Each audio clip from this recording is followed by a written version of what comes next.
안녕하세요. 한재훈입니다. 한국전통서당문화진흥회에서 진행하는 맹자 강의 공손추상 제3장 강의를 진행하도록 하겠습니다.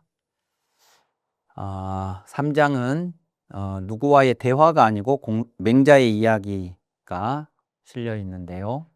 맹자왈 이력 가인자는 패니 필요 대국이요 이덕 행인자는 왕이니 왕부대대라 탕이 70리 하시고 문왕 이 100리 하시니라 이랬습니다. 자, 여기에 패하고 왕하고를 이야기하는 장면인데요. 패는 앞에서도 말씀드렸던 것처럼 이제 맹자는 패도 정치와 왕도 정치를 구분합니다.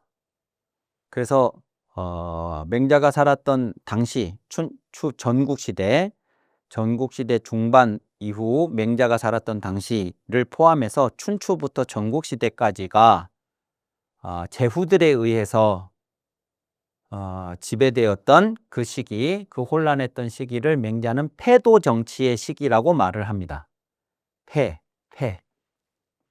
패죠. 패도 정치의 시기고, 이 정치 행태가 잘못되었다고 비판을 하면서 맹자가 다시 새롭게 정립하고자 했었던 정치 질서가 뭐냐면 왕도 정치입니다. 그 왕도 정치는 이 춘추 전국 시대에 이런 혼란상이 있기 이전에 천자가 정말로 세상의 중심으로 존재하면서, 그러면서 이제 각 지역의 제후들이 그 천자를 중심으로 자신들이 맡은 그 지역의 백성들을 평안하게 이제 다스리는 그런 정치 질서입니다. 그래서 이제 그것들 간의 차이가 뭔지에 대해서 맹자가 계속 언급을 하고, 이 차이들을 통해서 왜 왕도 정치가 패도 정치보다 훌륭한지 이런 것들을 이제 설득을 하게 되는데, 여기서도 이제 그런 맥락에서 이렇게 얘기합니다. 이력 가인자는, 자, 이 인이라는 게 여기도 나오고 여기도 나옵니다. 인이라는 게. 인이. 그러니까 패도 정치도 왕도 정치도 저 인이라는 것을 무시할 수는 없다 하는 겁니다. 무시할 수는 없어요. 그런데 이 패도 정치와 왕도 정치의 차이는 뭐냐면, 패도 정치는 이력 가인 한다. 이력 가인 하는 자는 패니 이랬죠. 이력 가인이란 뭐냐면 힘을 이용해서 인을 빌린다, 가장한다, 인한 척한다 이런 겁니다. 그에 비해서 왕도 정치는 뭐냐면 이덕 행인이죠. 덕을 이용해서, 덕으로서 인을 행한다입니다. 자, 그러니까 인이라는 걸 목적으로 하는 거는 똑같은데 수단이 여기는 이력이죠. 힘을 이용하는 거고 여기는 덕을 이용합니다. 덕을 가지고 하는 건데, 이 패는 힘을 가지고 자신이 인한 사람인 것처럼 거짓으로 가장을 하는 자입니다. 자신이 인한 사람인 것처럼 사람들한테 보이려고, 그렇게 하려고 사람들을 속이는 거죠. 근데 그게 사람들을 믿게 만드는 게 아니고 속이는 건데, 그들을 속게 만들기 위해서 힘이라는 것을 이용을 해요. 힘. 그런 사람이 패자다 이겁니다. 그러니까 아무리 힘으로 정치를 하는, 힘으로 세상을 지배하는 패자라도 사람들한테 자신이 인한 통치자인 것처럼 보이고 싶어 하거든요. 자신이 무자비하고 사나운 폭력적인 그런 군주로 보이고 싶은 게 아니고 인한 사람인 것처럼 보이고 싶어 해요. 그것을 보이게 하려고 힘을 동원을 하는 겁니다. 그런 사람이 패자인데, 이게 그러니까 힘을 바탕으로 하는 거니까 어떻게 해야 되냐면 힘이 있어야 하니까 필유 대국이요 그랬죠. 패자들은 반드시 대국을 소유합니다. 이 대국이 이제 힘을 쓸 수 있는 원천이니까요. 이 대국을 소유하려니까 어떻게 해요? 소유하려니까 전쟁을 해야죠. 전쟁을 하려니까 돈을 많이 비축을 해둬야죠. 갑자기 돈을 많이 비축을 하려니까 어떻게 하냐면 백성들을 쥐어짜거나 아니면 이웃나라를 쳐들어가서 약탈을 해야죠. 이웃나라를 쳐들어가서 약탈을 하려니까 군비가 증강이 되어야 되겠죠. 군비를 증강하려니까 다시 또 세금을 몽땅 걷어야 되겠죠. 이것이 소위 말하는 부국강병입니다. 부국강병은 백성들을 부자로 만들어준다는 뜻이 아닙니다. 전쟁을 수행하기 위해서 돈을 많이 모아야 되고 그 많은 돈을 가지고 군비를 증강해야 되고 그 군비를 증강한 걸 가지고 다시 침략을 하거나 해서 다시 돈을 약탈을 통해서 돈을 확보를 하게 되고 그걸 가지고 다시 군비 증강에 투입을 하고 그래서 다시 또 전쟁을 하고 이것이 부국강병입니다. 그 과정에서 백성들은 자기 나라나 이웃 나라 침략을 해 들어가는 나라나 할 것 없이 모든 백성들은 다 희생됩니다.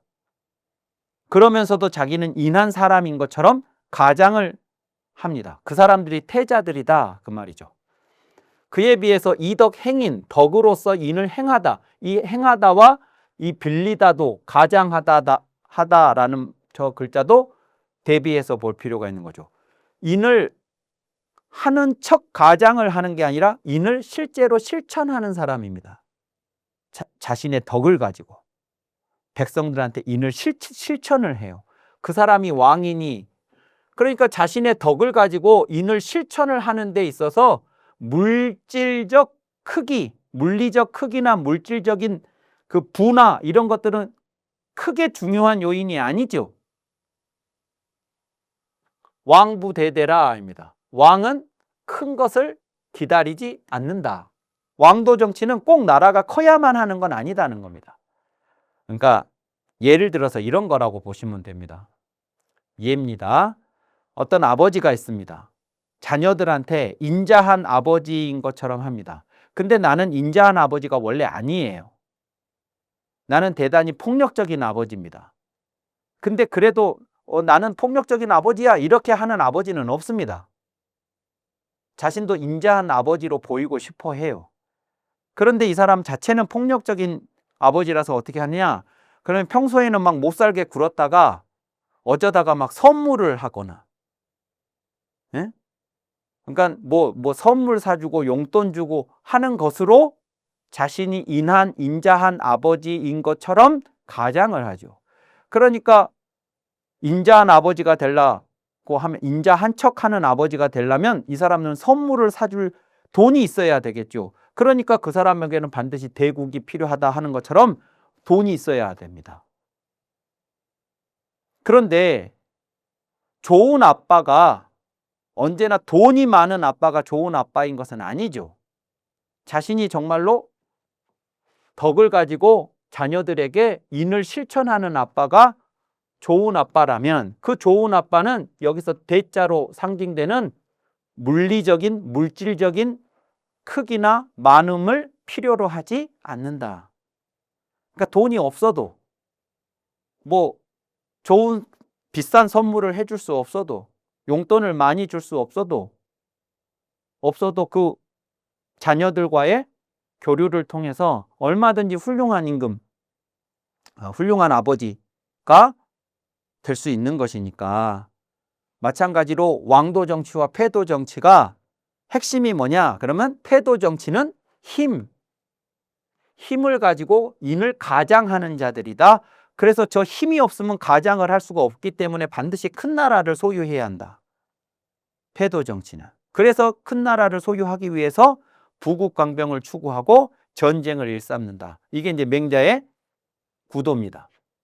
그에 비해서 이제 맹자가 다시 이 세상에 정착시키고 싶어 했던 왕도 정치는 자신이 인한척 가장을 하는 게 아니라 실제로 백성들한테 인한 정치를 실천하는 그런 내면의 덕을 갖춘 군주가 왕도 정치를 할 수 있는 임금이기 때문에 그런 왕들은 나라의 크기가 중요하지 않다. 나라가 커야만 그 다음에 왕도 정치를 실천할 수 있는 것이 아니다. 그러면서 이런 왕도 정치 큰 나라가 아닌 작은 나라에서 시작했지만 왕도 정치를 실천했던 역사적 인물들이 있는데 그분이 누구냐면 탕림금하고 문왕인데 탕은 70리로서 했고 문왕은 100리로 했다.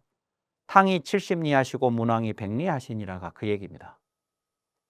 당시 제나라만 하더라도 방천리라고 그렇게 얘기를 하거든요. 명다 당시의 제나라, 제선왕의 제나라가 요게 이제 사방 천리인데 사방 170리짜리를 가지고 왕도 정치를 실천해서 결국 은나라라고 하는 제국을 세웠고 문왕은 100리 땅에서 시작을 해서 왕도 정치를 실천함으로써 결국 그의 아들인 무왕 때 주왕조라고 하는 왕조를 열었다 하는 것입니다. 그때 쾌도 정치처럼 이들이 큰 나라를 반드시 소유했었던 것은 아니다 하는 것이죠.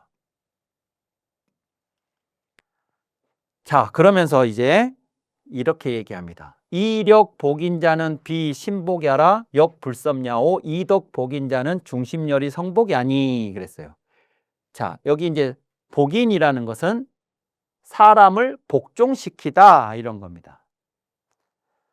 복종시키다는 게 이제 결국 나쁘게 말하는 게 아니고 복종이라는 게 나쁜 의미만이 아니고 임금은 사람들을 복종시킬 수 있어야 하거든요. 왜냐하면 임금이 백성들을 향해서 이것을 하라 혹은 이것은 하지 마라 라고 얘기를 했을 때 그 백성들이 따라줘야 되거든요. 이게 리더십이죠.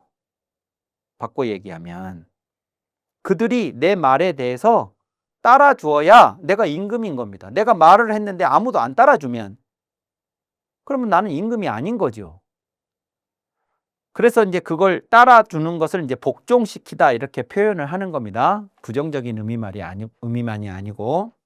자, 그래서 이제 사람을 복종을 시켜야 되는데 사람을 복종을 시킬 때 뭘 이용해서 하냐 그러면 힘을 가지고 힘을 이용해서 사람을 복종시키는 사람들이 있습니다. A가 B를 힘을 이용해서 복종을 시킵니다. B를. 그러면 B가 A의 힘이 무서우니까 복종을 합니다. 이유가 뭐냐? B가 복종을 하는 이유가 A가 복종할 만한 사람이라서 복종한 것도 아니고 A의 말이 옳기 때문에 복종한 것도 아니고 A는 나쁜 사람이고 A의 말도 옳지 않음에도 불구하고 B는 복종을 해요. 왜? 힘이 없으니까. 얘가 복종을 하지 않으면 A가 이 B를 가만 놔두지 않을 테니까. 그러니까 이제 쉽게 얘기하면 안 맞으려고 안 다치려고 복종을 하는 겁니다. 그러면 이 사람 복종하는 이 B는 비신복야라 마음에서 복종하는 게 아니죠. 마음에서부터 이 A에게 동의가 되어서 A의 말이 동의가 되고 A의 인품에 공감을 하고 그래서 저분을 따라가는 것이 따라가지 않는 것보다 복종하는 것이 복종하지 않는 것보다 더 옳은 일이라고 내가 확신이 들어서 그래서 복종을 하는 게 아니죠. B. 힘으로 사람을 복종시키는 건 마음으로 복종하는 게 아니다 그 말입니다. 비신복야라 역불섭야오 힘이 넉넉하지 못해서 이 섬자가 넉넉할 섬입니다. 넉넉하지 못해서이고 이 B가 힘이 넉넉하지 못하니까 복종을 하는 겁니다. 그러면 이 얘기는 무슨 얘기가 되냐? 그러면 이 B가 지금 A의 힘은 요만큼이고 내 힘은 요만큼밖에 안 돼요. 그러니까 요만큼이 내가 저 A보다 모자라니까 이걸 반발했다가는 내가 이제 다치게 생겼으니까 복종을 하는 건데, 이 B의 마음속에는 어떻게 되냐 그러면 내가 언젠가 힘이 이 정도가 되면 혹은 그 이상으로 내가 힘을 갖게 되는 날이 오면 지금처럼 복종을 하지 않고 오히려 너를 내가 가만 놔두지 않겠다라는 생각을 마음속에 품고 있겠죠. 마음은 복종하는 게 아니니까. 그러면 그 B는 이 힘을 가져서 이 상황을 역전시키려고 항상 마음속에 생각을 품고 있을 것이고, A도 그것을 알기 때문에 이 B가 힘을 갖지 못하도록 계속해서 억압을 하겠죠. 억압을 하면 할수록 이 B의 내적 반발은, 내면의 반발심은 더 강화되겠죠. 그러니까 이 복종 관계라고 하는 것이 대단히 불안정한 것이겠죠. 늘 서로가 서로에 대해서 불신하고 저것이 언제든지 힘의 역전이 오는 순간 뒤바뀔 수 있는 혼란스러운 그런 상황이겠죠. 이게 이력 복인자는 비신복이 하라 역불섭야오라는 말의 의미입니다. 근데 반대로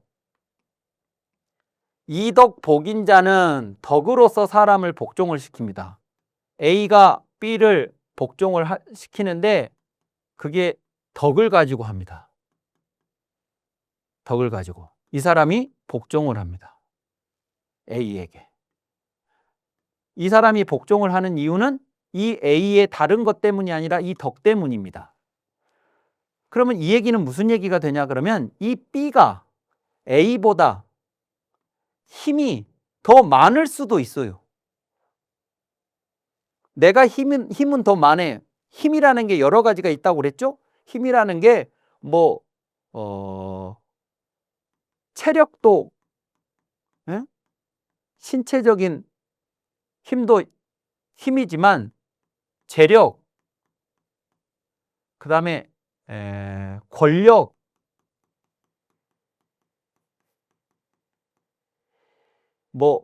배움의 힘, 학력, 이런 것들도 다 힘입니다. B가 키도 더 크고 돈도 더 많고 권력도 더 있고 많이 배웠을 수도 있습니다. 그럼에도 불구하고 이 A에 대해서 이분이 덕이 훌륭하면 이 사람이 이분을 존경합니다. 그게 복종이에요. 이덕복인입니다. 이덕복인하는 자는, 덕으로서 사람을 복종시키는 자는 중심, 열의, 성복, 중심, 이 B의 마음속 깊은 곳에서 이 A에 대해 기뻐하면서 진실로 복종하는 것입니다. 그런 경우가 뭐가 있냐 그러면 70자지 복 공자야라 그랬습니다. 70자가, 공자 제자가 이제 사마천 사기에는 3,000명이라고 되어 있지만 그 3,000명의 제자들이 전부 다 균질적인 제자들이 아니고 다 다양한 제자들이었을 텐데, 공자 제자들 중에서 육예에 능통한